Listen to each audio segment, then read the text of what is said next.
Les acteurs d'un projet de génie écologique. Découvrons les acteurs d'un projet de génie écologique à travers l'exemple de la restauration des mares.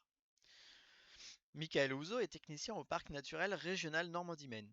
Il a été l'animateur de plusieurs conventions régionales d'amélioration des paysages et de l'eau, autrement appelées CRAP, proposées par le Conseil régional des Pays de la Loire entre 2003 et 2008.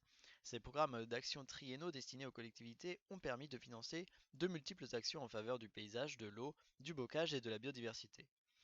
Le parc naturel régional Normandie-Maine a été porteur de deux CRAP qui ont permis la restauration de 37 mares.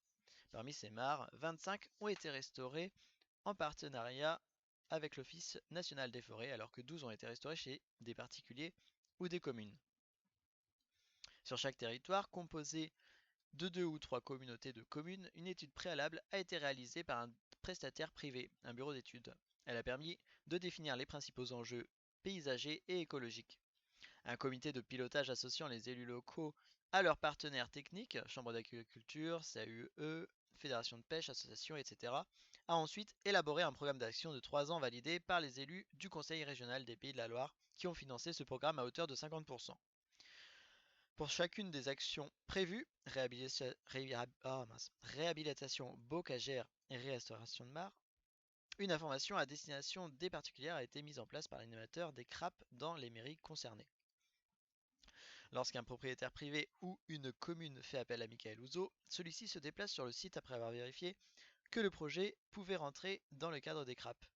Sur place, Michael réalise un diagnostic préalable aux travaux à effectuer pour favoriser la biodiversité, qui l'accompagne de prises de mesures, surface, profondeur de la mare et de photographie. Une discussion avec le propriétaire permet de connaître ses attentes, qui sont souvent d'ordre paysager, parfois agricole, avec l'abreuvement du bétail, et de lui faire part des enjeux écologiques et des mesures favorables à la biodiversité. De retour au bureau, Michael rédige un cahier des charges qui l'accompagne d'un schéma explicatif du projet de restauration. Ce cahier des charges préconise la nature des travaux et les dates d'intervention à respecter. Ce cahier des charges est transmis au propriétaire qui peut alors consulter une entreprise de travaux publics pour qu'elle lui propose un devis. Ce devis accompagné du cahier des charges est transmis au service du Conseil régional des Pays de la Loire pour que la décision de financement soit prise. C'est Michael qui s'occupe de l'instruction administrative de ces dossiers. Les travaux sont réalisés entre septembre et décembre, période de faible impact pour la biodiversité. Ils respectent strictement le cahier des charges. Ils peuvent être surveillés directement par le propriétaire ou par Michael, animateur des CRAP. Lorsque les travaux sont finis, Michael passe sur le site pour contrôler leur bonne exécution. Dans certains cas, des suivis de la batracophone, crapauds, rainettes, grenouilles, tritons et salamandres, et des odanates, libellules, demoiselles, peuvent être réalisés pour mesurer l'impact de la restauration des mares. Donc entre le commanditaire et un prestataire, le rôle du cahier des charges. Si dans la plupart des cas, les relations entre celui qui commande les travaux de génie écologique et celui qui les réalise sont imposées par la loi, avec le code des marchés publics, ou définis par des contrats sur financement public, les contrats de service Natura 2000, les contrats MAET, ou certaines occasions qui concernent des petits chantiers, souvent de nature expérimentale, permettent aux prestataires de participer à la définition technique des actions de génie écologique. Donc on a deux cas. Le cas numéro 1, le commanditaire rédige le cahier des charges. Le contrat qu'il propose inclut le cahier des charges. Donc le commanditaire rédige le cahier des charges, le prestataire réalise les travaux. Le cahier des charges permet d'effectuer les travaux. Définition des finalités du projet de génie écologique et diagnostic préalable du site. Définition des objectifs du chantier par le commanditaire et ses partenaires.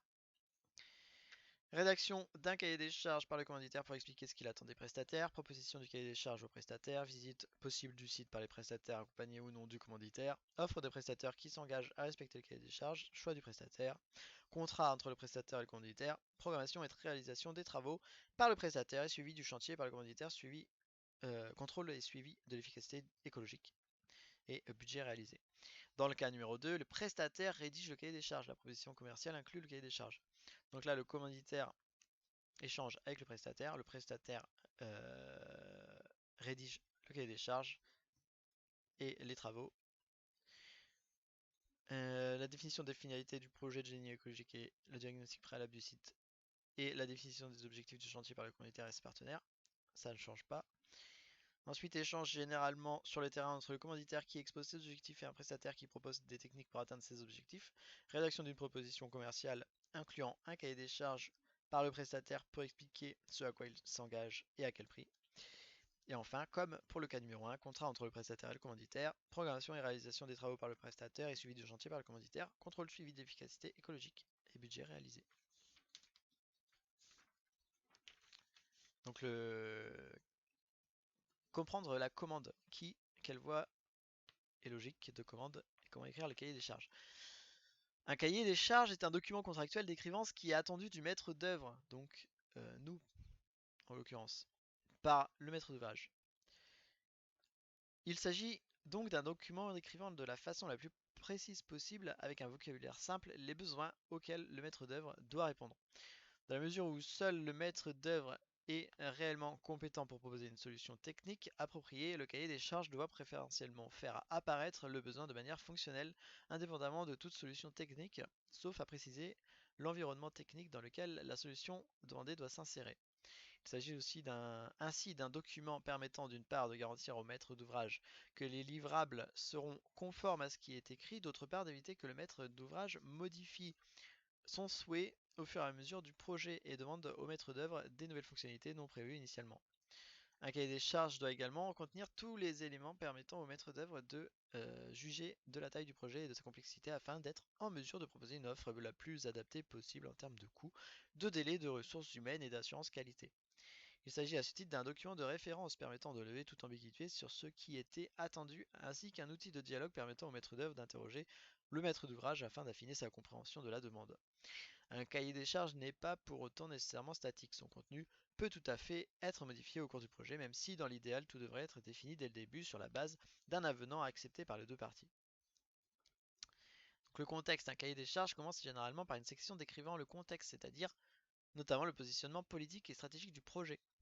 Les objectifs, très rapidement le cahier des charges doit permettre de comprendre le but recherché afin de permettre au maître d'œuvre d'en saisir le sens. Le vocabulaire, nombre de projets échouent à cause d'une mauvaise communication et en particulier à cause d'un manque de culture et de vocabulaire commun entre maîtrise d'œuvre et maîtrise d'ouvrage. En effet, là où le maître d'ouvrage croit employer un vocabulaire générique, le maître d'œuvre entend parfois un terme technique avec une signification particulière. Le périmètre. Le périmètre du projet permet de définir le nombre de personnes ou les ressources qui seront impactées par sa mise en place. Et le calendrier. Le calendrier souhaité par le maître d'ouvrage doit être très clairement explicité et faire apparaître la date à laquelle le projet devra être impérativement terminé. Idéalement, des jalons seront précisés afin d'éviter un effet tunnel. Donc les acteurs et leur rôle, quelques rappels. Le porteur du projet, c'est un individu ou un groupe composé de gens motivés qui portent l'envie d'un projet. Le maître d'ouvrage ou le commanditaire, c'est celui qui passe commande des études et des travaux pour réaliser l'aménagement. Il assure le montage administratif et financier du dossier. C'est une collectivité territoriale, un propriétaire privé, un gestionnaire d'espace public. Le maître d'œuvre, il est désigné par le maître d'ouvrage, souvent par appel d'offres. Il reçoit une commande et organise sa réalisation. C'est un bureau d'études, un architecte. Le comité de pilotage, quand il y en a un, il est souvent choisi par le maître d'ouvrage. Son rôle est de valider les propositions du maître d'œuvre à chaque étape. Il apporte un regard extérieur et permet aussi d'ancrer le projet dans la dynamique locale. Il regroupe des institutions, des spécialistes dans un domaine ou des personnes ressources locales. Et les prestataires, ils sont identifiés par le maître d'œuvre et réalisent les travaux sous sa responsabilité. Ce sont des techniciens en environnement, des maçons, des menuisiers, des entrepreneurs de travaux publics. Donc, par exemple, dans le cas de Michael Ouzo, là, donc la préétude s'établit avec un programme cadre. Donc là, on va parler de documents à chaque fois, acteurs et rôles. Donc le document, c'est le programme cadre, donc avec le Conseil régional Pays de la Loire, qui finance à 50%, établit le programme cadre sur 3 ans. L'acteur PNR aussi, c'est le porteur du projet, c'est un individu ou un groupe composé de gens motivés qui portent l'envie d'un projet, donc on a dit. L'ONF, les particuliers, les communes, c'est les destinataires du programme. Au niveau document, on a l'étude préalable par territoire, par le bureau d'études privées, il définit les enjeux paysagers et écologiques sur le territoire. Le programme d'action par le COPIL, les élus locaux et les partenaires techniques, la Chambre d'agriculture, les CAUE, les fédérations de pêche, les associations. Ils font l'élaboration du programme opérationnel ou le programme d'action sur 3 ans. Et donc signature du programme d'action par les élus du CG Pays de Loire, Conseil général Pays de la Loire, dont le rôle est de contrôler Donc ça c'est la pré-étude et ensuite il y a l'information locale du programme, donc par Michael Ouzo. Il informe en mairie les particuliers des possibilités de restauration des mares et de réhabilitation paysagère subventionnées à 50%. Il fait le diagnostic préalable d'un site. Il vérifie que le projet rentre dans le cadre. Il prend des mesures et des photographies, relève les attentes des propriétaires. Il établit le cahier des charges. Donc le commanditaire, il rédige le cahier des charges accompagné du schéma et de calendrier. Élaboration d'un devis ensuite avec le propriétaire privé ou la commune, commanditaire, et le prestataire. Consultation d'entreprise donc. Ensuite, le montage et le suivi du dossier, devis et cahier des charges par Michael Ouzo. Donc le commanditaire, il assure le montage administratif et financier du dossier. La facture au propriétaire, le propriétaire privé ou la commune, donc le commanditaire, hein, il rémunère la prestation de service et encaisse la subvention. Donc on a dit un cahier des charges, c'est un document écrit qui décrit les attentes d'un commanditaire et ou les engagements d'un prestataire. Ce document accompagne un contrat entre les deux parties. La forme la plus simple en est une proposition commerciale, un devis, alors que les formes les plus élaborées peuvent être encadrées par la loi, cahier des clauses techniques particulières d'appel à projet, cahier des charges de contrat de service Natura 2000, etc. Et le cahier des charges à finalité naturaliste, c'est le document écrit qui décrit les attentes d'un gestionnaire et ou les engagements d'un prestataire, entreprise, agriculteur, association, etc., pour la réalisation d'une action de génie écologique. Ce document accompagne généralement un contrat entre le gestionnaire et le prestataire.